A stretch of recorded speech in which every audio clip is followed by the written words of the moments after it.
శ్రీమాత్రే నమః. ఓం శ్రీ గురుభ్యో నమః. నమస్తే అండి, నేను మీ రామకృష్ణ హాన్, ఆస్ట్రో న్యూమరాల్స్ని. అందరూ ఎలా ఉన్నారు? ఈ వీడియోలో ముఖ్యంగా నేను తెలియజేసే విషయం ఏంటంటే 2024 ఏప్రిల్ 9వ తారీఖు. ఈ ఏప్రిల్ 9వ తారీఖు నుండి కొన్ని రాశులలో మంచి ప్రాముఖ్యత కలగబోతుంది. అదృష్టవంతులు కాబోతున్నారు కొన్ని రాశులలో పుట్టినారు. ఒక్కొక్క తెలుగు నామ సంవత్సరానికి ఒక్కొక్క టైం అనేది వచ్చేస్తుంది. అంటే కొన్ని నామ సంవత్సరాలలో ఇప్పుడు కొంతమంది చెప్తారు నా దగ్గరికి వచ్చినప్పుడు, సార్ మేము 1972లో నేను బాగా సంపాదించాను సార్, కోట్లు సంపాదించాను, లక్షలు సంపాదించాను, కానీ అది ఎన్ని సంవత్సరాలు నిలవలేదు సార్, మళ్ళీ నాకు ఒక 4 సంవత్సరాల వ్యవధిలోనే ఆ డబ్బులు సంపాదించి అన్ని పోగొట్టుకున్నాను. అంటే దానికి ప్రధానంగా ఇదేనండి. ఇప్పుడు మనకి ఏదైనా కూడా ఒక కొండెక్కినప్పుడు కానీ ఏదైనా పర్వతాలు అధిరోహణ చేసినప్పుడు వాళ్ళు ఏం చేస్తారంటే కొద్ది దూరం పోయినప్పుడు లింక్స్ పెడతారు, క్లిప్స్ పెడతారు, ఆ బండలలో క్లిప్స్ పెడతారు.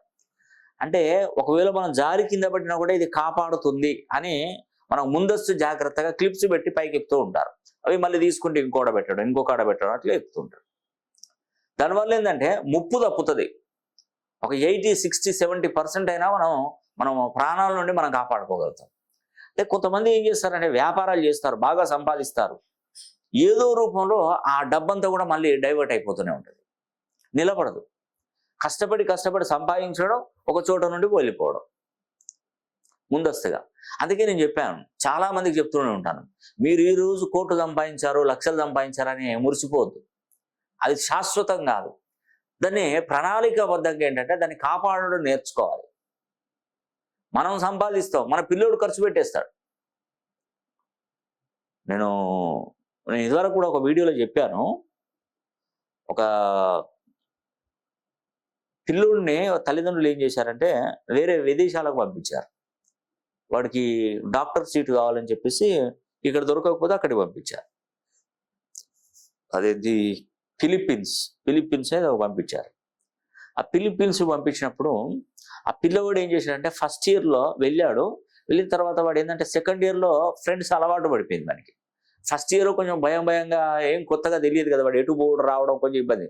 వాడు ఏం చేశాడంటే ఈ ఫిలిప్పీన్స్లో వాళ్ళు కాలేజ్ అకామిడేషన్ వద్దని చెప్పేసి వాళ్ళు ఒక 4 ఫ్రెండ్స్ అందరూ కలిసి మళ్ళీ బయట ఒక వేరే రూమ్ తీసుకొని దాంట్లో ఉన్నారు. అందుకంటే వాడికి ఆ ఏరియా పరిచయం అయిపోయింది కాబట్టి వాడు స్వతహాగా తిరగడం మొదలుపెట్టాడు. ఆ చెడు అలవాట్లతో ఆ ఫ్రెండ్స్ సపరేట్గా 4 కలిసి ఆ రూమ్ తీసుకున్నారు. తీసుకున్న తర్వాత వీడి పిల్లవాడికి ఏంటంటే నిదానంగా కెసినో అలవాటు చేశారు. అక్కడ అలవాటు చేస్తే వాడు ఏం చేశాడంటే వాళ్ళ నాన్నగారికి చెప్పి ఇవి అవి అని చెప్పేసి ఖర్చుల నిమిత్తం అవన్నీ డబ్బులు లాగడం నిలబెట్టడం. ఇక వాళ్ళ నాన్నకు డౌట్ వచ్చింది, అదే వీడు ఇన్ని డబ్బులు ఈ ఫీజు అంటున్నాడు, ఆ ఫీజు అంటున్నాడు, ఈడగట్టాలి ఆడగట్టాలని బాగా లక్షలు గుంజుతున్నాడు అని వాళ్ళకు నాన్నకు డౌట్ వచ్చింది. డౌట్ వచ్చి వీడిని పంపించినటువంటి ఆ సంస్థకు పోయి అడిగాడు. అది ఆ ఏజెంట్ బ్రోకర్ని అడిగితే, మీ పిల్లవాడు ఆ హాస్టల్లో ఉండట్లేదు, బయట ఉంటున్నాడు, వాడు మా మాట వినట్లేదు అన్నట్టుగా వాళ్ళు అన్నారు. అయితే పిల్లవాడితో మాట్లాడితే, లేదు నాన్న నేను బాగానే చదువుకుంటున్నాను, బాగానే చేస్తున్నాను అని చెప్పాడు. తర్వాత లాస్ట్ కొద్ది రోజుల తర్వాత ఏమైందంటే అక్కడ కెసినోకి ఏంటంటే వీడి పాస్పోర్ట్ అక్కడ పెట్టి అక్కడ ఒక 50 లక్షల రూపాయలు అప్పుగా తీసుకొని కెసినో గేమ్లో పొడగొట్టేస్తాడు మొత్తం. వాళ్ళు ఏం చేశారంటే నిన్ను చంపేస్తాము, నువ్వు డబ్బులు కట్టకపోతే నేను చంపేస్తాము, ఈ పాస్పోర్ట్ కూడా ఇవ్వం మేము అని వాడిని బాగా టార్చర్ పెడితే ఆ విషయం వాళ్ళ నాన్నగారు తెలిసి ఏం చేశాడంటే ఇక అక్కడ ప్రాణం ముఖ్యం. ఎందుకంటే వాళ్ళు ఏం చేస్తారని చెప్పేసి ఆ డబ్బు ట్రాన్స్ఫర్ కొట్టించి ఆ పాస్పోర్ట్ తీసుకొని వాడు చదువు ఏమవుతుందో ఇంటికి తీసుకొచ్చారండి. తీసుకొచ్చి ఇక వదిలే అంటే వాడిని పక్కకు ఇంకా వేరే స్టడీ నిమిత్తం. అంటే కొన్ని సందర్భాల్లో ఎందుకంటే మనం ఏదైనా కూడా వాళ్ళ నాన్నగారు అంత కష్టపడి సంపాదించిన డబ్బంతా కూడా వీడు ఖర్చు పెట్టేశాడు. అట్లా ఉంటుందండి. ఎందుకంటే మనం ఎప్పుడు కూడా ఏ టైంలో ఏది జరుగుతుంది, అసలు ఇంకా హ్యాపీగా ఉన్నాను, నా కొడుకు మంచి పొజిషన్లో ఉంటాడు, నేను సంపాదించుకున్నాను అన్న టైంలో దెబ్బ పడిపోయింది. ఇలా ఇది చిన్న విషయం, ఇంకా చాలా పెద్ద విషయాలు కూడా నా దగ్గరికి వచ్చాయండి. కొన్ని విషయాలు ఏంటంటే చెప్పడానికి ఉండవు. అలాంటి సమస్యల్లో కూడా పిల్లలు ఇరుక్కుంటున్నారు. కాబట్టి అందుకే నేను చెప్పేది ఏంటంటే ఫస్ట్ పిల్లల జాతకాన్ని, ఇప్పుడు విదేశాలకు వెళ్తున్నా ఒకసారి మన దగ్గర చూపించుకోవాలి. ఈ విదేశీ యానాలు, విదేశీ ప్రయాణాలకు అనుమతి ఇవ్వాలంటే ఫస్ట్ అనుగ్రహం అనేది కూడా కుజుడు ఇవ్వాలి, మనకు కుజుడు కల్పించాలి. ఆ కుజుడి అనుగ్రహం ఉంటేనే మనం వెళ్ళాలి. ఆ జన్మ జాతకంలో ఏమైనా పిల్లోడికి ఏమైనా దోషాలు ఉన్నాయా, కుజుడి అనుగ్రహం ఉందా, కుజ దోషం ఏమైనా ఉందా, తక్షక కాల సర్పదోషం, అనంత కాల సర్పదోషం, ఇవి ఏమన్నా దోషాలు, ఇంకొక 12 రకాల దోషాలు ఉంటాయి. ఆ 12 రకాల దోషాలలో ఏమైనా ఉన్నాయా లేదో ఒకసారి చూసుకోవాలి. చూసుకొని దానికి సంబంధించినటువంటి పరిహారాలు, చిన్న చిన్న పరిహారాలు చేయించుకొని పిల్లోని పంపించాలి. ఇలా చెప్తే ఎవరు వినడు, నాకు తెలుసు కదా. ఏదైనా సమస్య వచ్చినప్పుడు అయ్యా మా కొడుకు ఇలా జరిగింది అంటారు. ఎందుకంటే అవసరం లేదు. 500, 1000 రూపాయలు, 2000, 5000, 3000 ఈ రూపాయలతోనే మనం పూజలు చేయించుకున్నాం అనుకోండి, అది కూడా మీ దగ్గరలో ఉన్నటువంటి పండితులు చేస్తారు, నేనేం చేయను. వాటికి సంబంధించినటువంటి హోమం కానీ ఏదైనా చేయాలనుకుంటే మీ పండితులతో చేయించుకొని కంప్లీట్గా పిల్లోడు పంపించండి, వాడికి ఎలాంటి సమస్యలు ఉండవు. ఏదో అంటారు చూసారా, ముందు నుండి చీమను కూడా పోనియారు, వెనక నుండి ఏనుగులు పోయినా పర్వాలేదు. అట్లా ఉంది పరిస్థితి. జ్యోతిష్య శాస్త్రం, మరి ఆస్ట్రాలజీ, వారి హస్తరేఖలు, వీటిని అన్ని పరిశీలన చేస్తాను, నేను అన్ని పిల్లోడు భవిష్యత్తు సెట్ చేస్తాను అంటే ఎవరు నమ్మరు. ఇలాంటి సమస్యలు అయినప్పుడు అయ్యా అని మేము గుర్తుకొస్తాం, అప్పుడు నమ్ముతారు. ఎందుకైనా నేను చెప్పేది, ఎందుకంటే పిల్లల భవిష్యత్తు బాగుండాలంటే మీరు ఫస్ట్ వాళ్ళ పిల్లోడి పేరు మంచి సంఖ్యాలో కరెక్షన్ చేసి, వాడికి ఏమైనా దోషాలు ఉంటే వాటికి నివృత్తి చేసుకొని వాటిని కంప్లీట్ చేసుకుంటేనే మంచిది.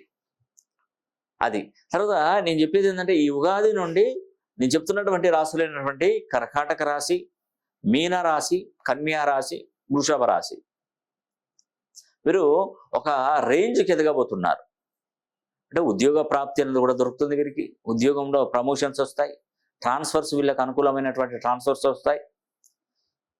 అదేవిధంగా వ్యాపారాలు చేస్తున్నటువంటి వారికి కొత్త కొత్త వ్యాపారాలలో అడుగు పెడతారు, కొత్త కొత్త ఇన్వెస్ట్మెంట్లు చేసి లాభపడతారు. అదేవిధంగా వ్యాపారాలు కూడా పైసా నష్టం లేకుండా వ్యాపారాలు చేసి కోటీశ్వర్లు అయ్యే అవకాశాలు ఎక్కువగా ఉన్నాయి ఈ సంవత్సరం.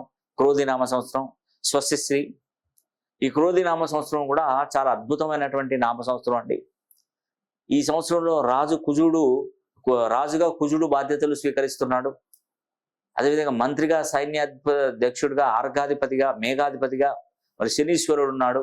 రాజుగా కుజుడు, సస్యాధిపతిగా, నీరసాధిపతిగా కుజుడే వ్యవహరిస్తున్నాడు. కాబట్టి ఎక్కువగా ఈ సంవత్సరం అనేది కూడా కుజుడి అనుగ్రహం, అంటే విదేశాలలోకి అనుకున్నటువంటి వారు ఫస్ట్ వారి యొక్క అనుగ్రహం పొందిన తర్వాతనే మీరు వెళ్ళాలి. ఎందుకంటే ఈ సంవత్సరానికి హీరో అతనే, శనీశ్వరుడు, కుజుడు. కాబట్టి వీళ్ళను మనం అనుమతి తీసుకునే వెళ్ళాలి. ఆ అనుమతి తీసుకోవాలంటే ఫస్ట్ శనీశ్వరునికి శని హోమం చేసుకోవాలి. ఆ శని హోమాన్ని తలపెడతారు, అది వాళ్ళకు మంచి జరుగుతుంది.